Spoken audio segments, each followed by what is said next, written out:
Normalmente, a ver, cuando uno visualiza una escuela primaria, la imagen mental que surge de inmediato es, digamos, de un caos incontrolable. Sí, totalmente. Ruido, energía. Exacto. Hay sillas que se arrastran, risas, un zumbido interminable de actividad. Es constante. Bueno, es el sonido natural del desarrollo infantil, ¿no? Un entorno que respira movimiento y muchísima curiosidad. Pero fíjate que luego el escenario cambia por completo si damos un paso dentro de un aula de matemáticas, específicamente de cuarto grado en una escuela pública. Ahí la cosa cambia drásticamente. Sí, porque el profesor escribe una fracción en la pizarra, se da la vuelta, hace una pregunta pidiendo voluntarios y de repente un silencio que congela el ambiente. Uf, sí. Y no es ese tipo de silencio productivo, donde sientes que las mentes están trabajando. Para nada. Es un silencio súper pesado, o sea, un silencio paralizante. Porque es un silencio que nace casi de un instinto primario de supervivencia social. Es el miedo al fracaso, básicamente, en su máxima expresión. Bueno, vamos a desempacar esto porque en nuestra inmersión profunda de hoy nos centramos en este problema. Un problema educativo verdaderamente universal, que es esa enorme ansiedad hacia las matemáticas y la nula participación oral que genera. Claro, pero lo interesante para quienes nos escuchan es que lo que vamos a explorar hoy no es un ensayo teórico aburrido sobre pedagogía. Exacto. Es una solución real que se está ejecutando ahora mismo. Tenemos sobre la mesa un informe súper detallado de 2026, desarrollado por un equipo llamado el Grupo 06. Ajá, en la institución educativa Gran Amauta, en San Martín de Porres, allá en Lima. Así es, y el documento detalla la creación de un ecosistema tecnológico al que bautizaron como la Bioaula IoT, o sea, el Internet de las Cosas. Y el objetivo central de nuestro análisis hoy, quiero dejarlo claro, no será simplemente hacer un inventario de cables o sensores acústicos. No, para nada. Sería aburridísimo. Sí. Lo que este documento nos ofrece es una mirada muy profunda a la intersección entre la psicología del comportamiento y el diseño de la tecnología. Es una clase magistral, de verdad. Totalmente. Demuestra cómo combinar hardware súper accesible con inteligencia artificial para modificar dinámicas humanas muy arraigadas en el salón de clases. Para cualquier persona interesada en ver cómo las tecnologías emergentes solucionan problemas sociales, y ojo, con presupuestos casi inexistentes, esto es una mina de oro. Definitivamente. Pero a ver, antes de sumergirnos en el código y los aparatitos, necesitamos entender la raíz del problema humano. El contexto aquí es el cuarto grado de primaria. Una edad súper crítica. Sí, y la competencia del plan de estudios que está causando estragos se titula Resuelve problemas de cantidad. O sea, cuando pasan de sumar manzanitas a lidiar con fracciones y operaciones combinadas. Exactamente. El salto abstracto es enorme para ellos. Y los datos del informe son, bueno, alarmantes. Más del 60%, ¿cierto? Sí, más del 60% de los estudiantes adopta un rol completamente pasivo. O sea, nadie levanta la mano, nadie explica cómo llega un resultado, se aíslan. Y es vital detenernos a entender por qué pasa esto. Históricamente, la enseñanza tradicional de las matemáticas ha sido en extremo rígida. Muy mecánica, ¿no? Tal cual. Durante décadas, el sistema prioriza que el alumno ejecute una serie de pasos mecánicos solo para llegar al resultado correcto, en lugar de, digamos, co-construir estrategias lógicas. Se premia la meta y se castiga si te tropiezas en el camino. Exacto. Entonces, cuando el niño se da cuenta de que equivocarse significa penalización, surge una desconexión motivacional profunda. Claro, es como si ese salón de matemáticas dejara de ser un espacio seguro para aprender y se convirtiera en, no sé, una sala de interrogatorios de alto riesgo. Una analogía perfecta. Es que piénsalo, un estudiante a esa edad siente que si hace un movimiento en falso al hablar, queda expuesto a la burla de todos. Y para un niño de 9 años, el rechazo de sus compañeros es el fin del mundo. Es socialmente devastador. Entonces te pregunto, ¿qué significa todo este aislamiento forzado para el desarrollo cognitivo de una mente a esa edad? Si conectamos esto con el panorama general de la psicología, descubrimos que el aprendizaje abstracto requiere casi de forma obligatoria interacción social. O sea, necesitan hablar. Totalmente. El cerebro del niño necesita verbalizar el proceso, debatir, escuchar los errores de otros para calibrar su propio entendimiento. Claro, y si no hablan por miedo, Esas pequeñas brechas conceptuales no se resuelven, se acumulan y con el tiempo se vuelven casi irreversibles. Qué fuerte. O sea, no es solo sacar una mala nota a fin de mes. No, estamos hablando del deterioro de su autoconfianza a largo plazo. Es un impacto profundo. Bueno, si la raíz del problema es esa inhibición, esa parálisis oral, la pregunta lógica es, ¿cómo mides e incentivas que participen? Sin asustarlos más. Claro. Exacto. No puedes ponerle un micrófono en la cara a un niño aterrorizado. Y es precisamente ahí donde el ecosistema de la bioaula IoT propone una solución física muy inusual. A ver, ¿qué instalan exactamente? En lugar de ser invasivos, instalan un pequeño nodo central en el techo o pared del aula. Está basado en un microcontrolador de código abierto, un ESP32. Ah, claro, tecnología súper económica. Sí, y a esa pequeña placa le acoplan 2 sensores analógicos de espectro acústico, y son de alta sensibilidad, pero con filtros físicos. Para no captar el ruido de fondo. Exacto, filtran el sonido de sillas moviéndose o lápices cayendo. Es una configuración, digamos, muy elegante. Y sé que calibran los sensores desde una perspectiva pedagógica, para detectar exclusivamente el rango de frecuencias de la voz infantil. Sí, justo durante los debates matemáticos. Pero aquí es donde se pone realmente interesante. Porque confieso que cuando leí esto... ¿Dudaste? Totalmente. Mi primera reacción fue de un profundo escepticismo. Imagínate a un sistema electrónico monitoreando constantemente un aula llena de menores de edad. Suena un poco a Gran Hermano, ¿no? Exacto. Suena a instalar un taquígrafo judicial ahí, anotando cada suspiro y cada error. ¿No te parece que esto cruza una línea roja respecto a la privacidad de los niños? A ver, es una reacción completamente natural, y el escepticismo está más que justificado. Pero lo fascinante aquí es cómo aplicaron la privacidad por diseño. ¿Cómo funciona eso en la práctica? Hay una diferencia técnica abismal entre grabar contenido y capturar metadatos. El hardware de la bioaula físicamente no puede grabar audio. O sea, ¿no hay micrófonos guardando MP3? Cero. No tiene memoria para almacenar conversaciones. No digitaliza las palabras reales que los niños pronuncian. Pero a ver, espera. El documento menciona que el sistema recopila información y la envía a la nube por un protocolo que llaman HTTP API. Así es. Si no hay palabras grabadas, ¿qué están enviando a través de la red del colegio? Digo, sigue sonando a que transmiten datos de los estudiantes. Entiendo la duda. Pensemos en este sensor no como una persona que escucha y repite, sino como alguien que solo lleva una cuenta. No entiende el idioma, solo detecta ondas. Ok, ondas físicas. Exacto. Y lo único que captura y empaqueta en ese protocolo HTTP API son 3 metadatos en números brutos. ¿Cuáles son?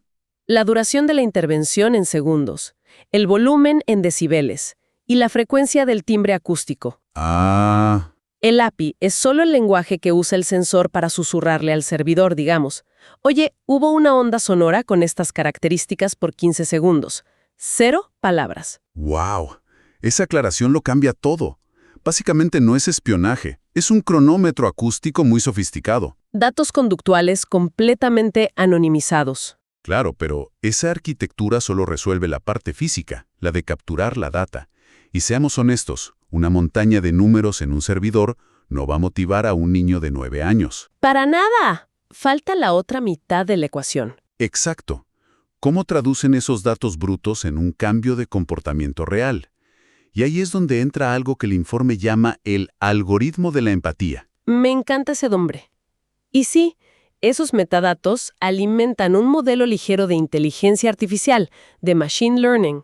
Su trabajo es interpretar los picos de sonido y automatizar recompensas. Y usan ClassDojo para eso, ¿verdad? Sí, una plataforma de gestión escolar súper popular y visual. Para quienes no la conocen, ClassDojo es como un juego.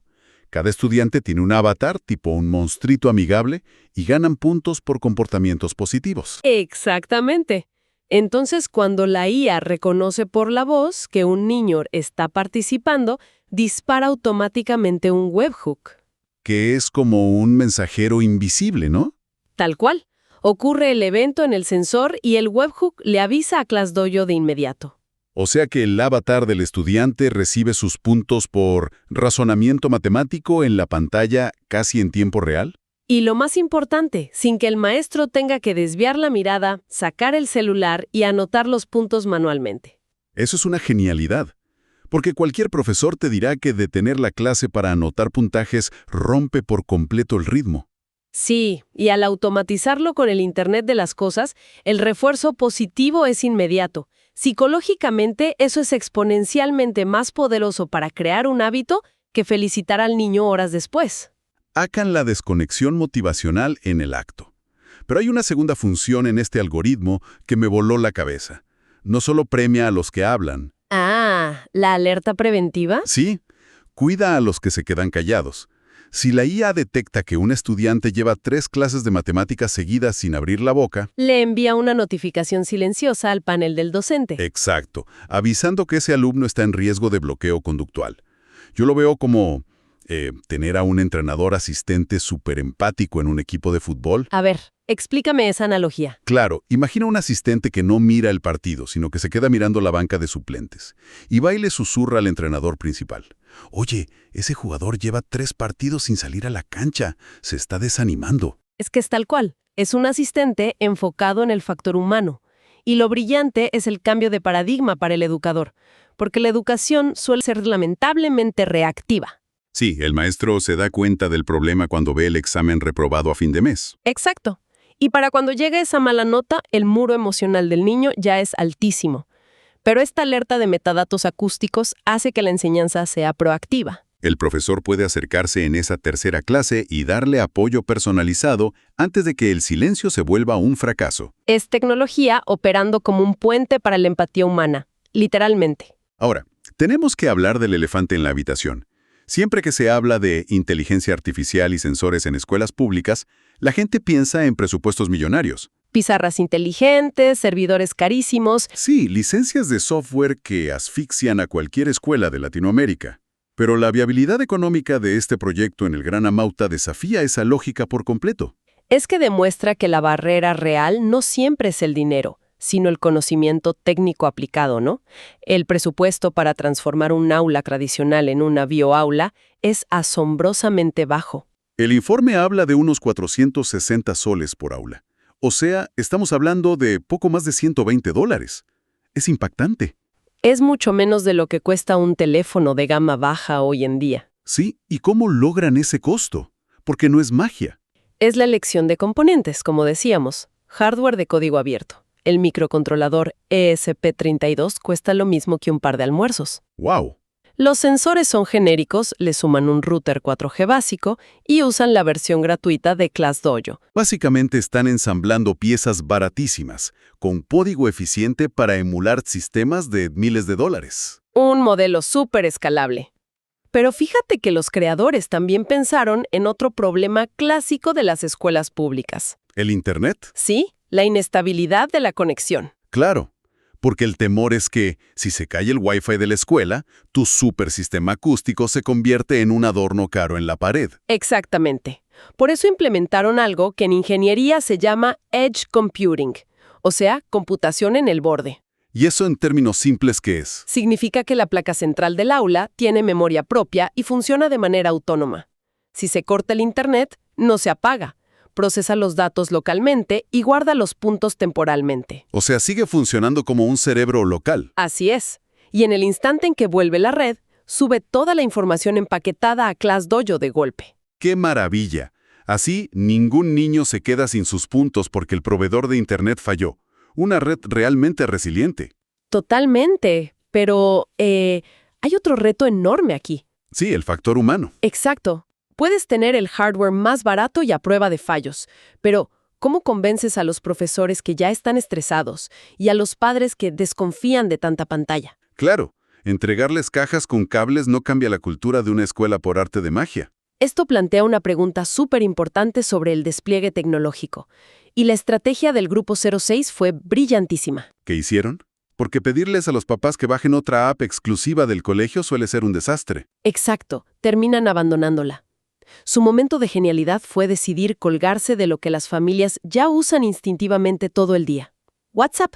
¡Qué gran detalle! En toda Latinoamérica, WhatsApp es básicamente la plaza pública digital. Es la oficina, la escuela, todo. Así que envíen los boletines y resultados por los grupos de WhatsApp de padres y buscan métricas de apertura de más del 70%.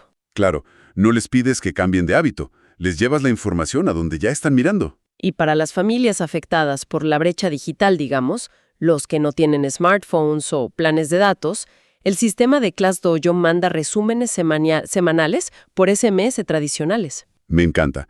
Así el monitoreo no es solo un privilegio para el que tiene el mejor celular. Pero, ¿y con los maestros? ¿Cómo evitan que sientan que es más carga administrativa? Hicieron que la capacitación técnica no sea opcional. Exigen 100% de asistencia y además tienen que aprobar con nota alta antes de encender un solo equipo. Y leí que crearon un canal de soporte por WhatsApp que promete resolver cualquier duda en menos de 12 horas. Eso es vital. ¿Cuántos proyectos fracasan solo porque un cable se aflojó y el maestro no supo a quién llamar?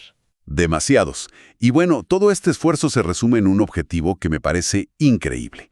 Planean poner en el periódico mural del colegio la prueba de éxito. Sí, su meta es reducir en un 40% las calificaciones reprobatorias en matemáticas. Con datos tangibles. Demostrar que perder el miedo a hablar equivale a ganar competencia matemática real. Si tomamos un poco de distancia, este caso nos deja una lección contundente. ¿Cuál dirías que es? Que la verdadera disrupción educativa no necesita millones de dólares de Silicon Valley. A veces, la innovación surge de reconfigurar herramientas básicas que ya tenemos. Sensores baratos, aprendizaje ligero y mucha empatía, ¿no? Exacto, para derribar una barrera puramente emocional. Es un gran recordatorio de que los sensores en la educación no tienen que ser sinónimo de vigilancia distópica.